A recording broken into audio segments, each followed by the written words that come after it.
নমস্কার বন্ধুরা, আজকে একটি সত্যি খারাপ খবর নিয়ে আসলাম। যদিও আমি ভালো খবর বা চাকরির খবর নিয়ে আসি, আজকে একটি খারাপ খবরই নিয়ে আসলাম আপনাদের সামনে। আমার খুব খারাপই লাগছে। দেখুন, পৌরসভায় প্রায় 100 চুক্তিভিত্তিক শিক্ষকের বাড়ালো না চাকরির মেয়াদ। মানে 100 জন চুক্তিভিত্তিক যারা কর্মী আছে শিক্ষক, তাদের চাকরি আর রিনিউ হলো না। মানে নর্মালি কন্ট্রাকচুয়াল কর্মীদের মানে ছেটে দিল, যারা মানে টিচারই করতেন মানে কলকাতা কর্পোরেশনের আন্ডারে 100 জন শিক্ষক। আজকে এটি পেপারে দিয়েছে, তাই আপনাদের সামনে একটি গুরুত্বপূর্ণ নিউজ বলে তাই তুলে ধরলাম। অনেক অস্থায়ী চুক্তিভিত্তিক কর্মীও আছে, তাদের ভবিষ্যৎটা কী যদিও জানি না। সরকার অবশ্যই ভালো কিছু ভাববে, এটা আমার বিশ্বাস।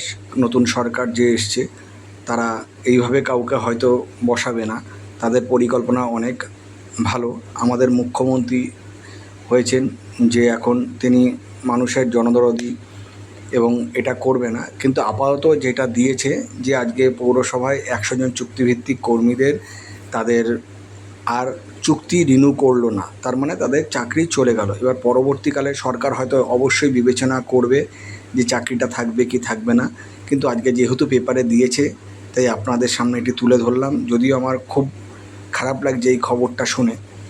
তো কী করব, তাই চুক্তিভিত্তিক যারা কর্মী আছে তাদের কাছে এই নিউজটা তুলে ধরলাম। আপনারা ঠিকঠাকভাবে চাকরি করুন, কারণ পরবর্তীকালে হয়তো চাকরির কিছু মানে আপনাদের ভুলভালের জন্য চাকরি চলে যেতে পারে। তো সেই জিনিসটা করবেন না, যাতে আপনাদের ভুলের জন্য চাকরি দেয়। এবার সরকার বিবেচনা করবে কাকে রাখবে কাকে রাখবে না, ঠিক আছে? তো আপনারা অবশ্যই মানে নিজের চাকরিটা নিজে ঠিকঠাক করবেন। যারা চুক্তিভিত্তিক আরও কর্মী আছে, আমি নাম বলছি না, আজকে দিয়েছে। দেখুন, আমাদের এই মানে এটা চলে যাওয়ার ফলে আমাদের মেয়রের সাথে যোগাযোগ করেছিল। মেয়র বলেছে যে আপনি এই ডিটেলসটা পড়ে নেবেন। এটা যদিও পড়তে গেলে মানে প্রায় 8-10 মিনিট লেগে যাবে। আমি মূল কথাটা আপনাদের সামনে তুলে ধরছি আমার মুখের থেকে, আপনারা বাকিটা পড়ে নেবেন যেটা পেপারে দিয়েছে। মূল কথাটা হচ্ছে এইটাই যে 100 জন চুক্তিভিত্তিক শিক্ষকের চাকরির মেয়াদ বাড়ল না। এবার পরবর্তীকালে কী হবে সেটা জানি না। চুক্তিভিত্তিক কর্মীদের আশা করি ভালোই হবে।